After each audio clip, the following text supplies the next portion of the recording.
guys come together? No, I'm an echo. Project started in 2000 in New York City. I eventually moved that project to LA in 2003, and in the circle of musicians in LA, which there are so many as you would imagine, we met each other and we fornicated, and now here we are. That's beautiful. Yeah. So you've done a lot of the festivals over in Europe. What was that like? Yeah. I mean, we've done Ziget, we've done Download, Kart Festival in Norway. We've done a bunch of them. The experience like touring and doing festivals over there is so different than the United States. There's a different energy with people going to rock shows. Even for small clubs, you'll see people lined up outside all day waiting to go into like a troubadour level club. Starving for it? Maybe, but I think it's like there's a passion for that, okay. You know, and they really appreciate live shows. Not that it's not like that here, but it's just a different energy, but it's kind of encouraging to see Aftershock. Yeah.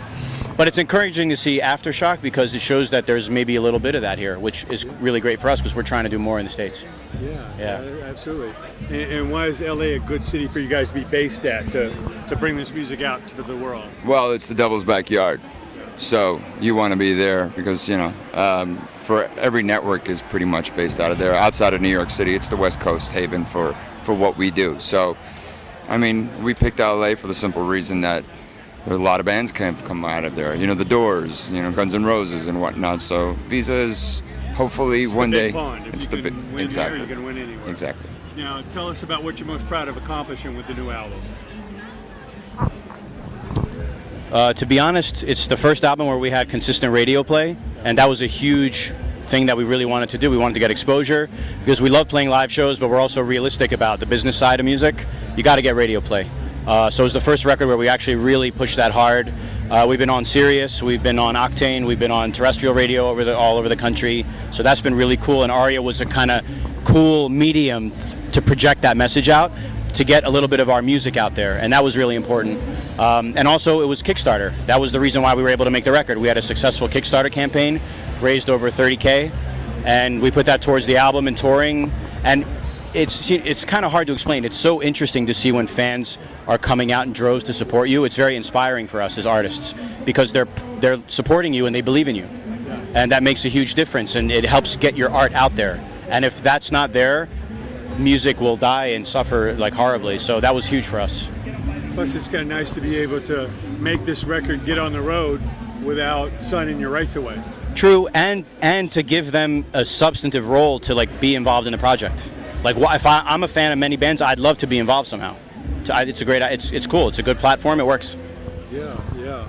I don't like the idea of being shelved, so let's keep it grassroots, and you know, that's what we do. We have a mom and pop shop, and we push forward. So being on the radio is a huge accomplishment for us because it takes a lot of legwork to make that happen. Yeah. It's important to be in control of your own destiny.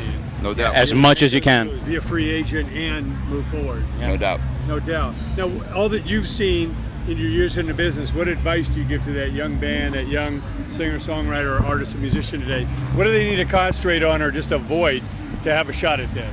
Well, you're going to have naysayers. I've had naysayers since day one, since I started when I was 16 years old. So I've been in the business for a long time. And you're going to have people that are going to try to pull you down.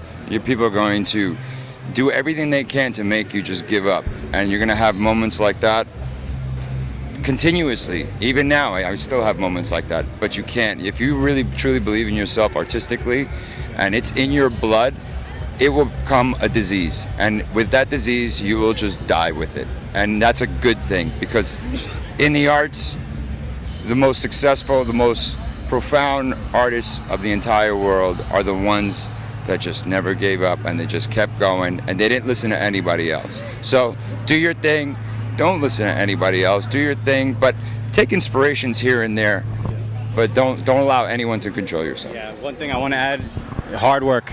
It's like anything else in life. If you're not in, like all in, you're not gonna succeed. You gotta put the time in, the sweat equity, the effort, or else you just might as well just go home. Sure.